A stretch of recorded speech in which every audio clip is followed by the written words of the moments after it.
আসসালামু আলাইকুম রহমতুল্লাহ। আমার কথা শুনবার জন্য আপনাদেরকে স্বাগত জানাই। বাংলাদেশে যারা এইবারে ত্রয়োদশ জাতীয় সংসদ নির্বাচনে ভোট দিবেন, কেন বিএনপিকে ভোট দিবেন আপনাদেরকে বলছি। সেটা কি জানেন? বিএনপি 1991 সালে গণতান্ত্রিক রাষ্ট্র গঠন করেছিলেন।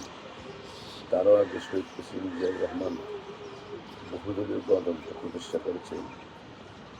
মানুষের খাদ্য সম্পন্ন করেছিলেন, মানুষের কর্মসংস্থানের ব্যবস্থা করেছিলেন, মানুষের বাক স্বাধীনতা নিশ্চিত করেছেন।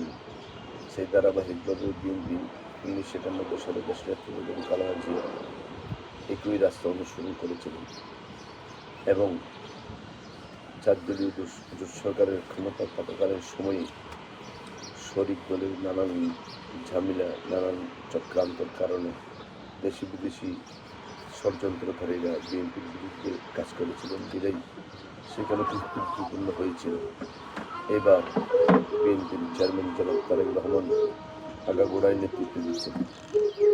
তিনি তার নেতৃত্বে এই দেশের সকল ধর্মের মানুষের অধিকার নিশ্চিত করবেন। তিনি নিশ্চিত করবেন নারীদের পূর্ণ অধিকার।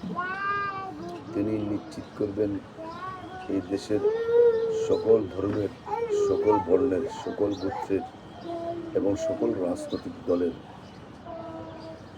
নেতাকর্মী এবং সাধারণ জনগণের অধিকার নিশ্চিত করবেন।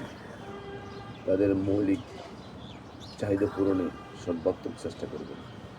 তিনি দল বলের ঊর্ধ্বে থেকে রাষ্ট্রের দায়িত্ব পালন করবেন মানুষের জন্য, দেশের জন্য এবং নারীদের যে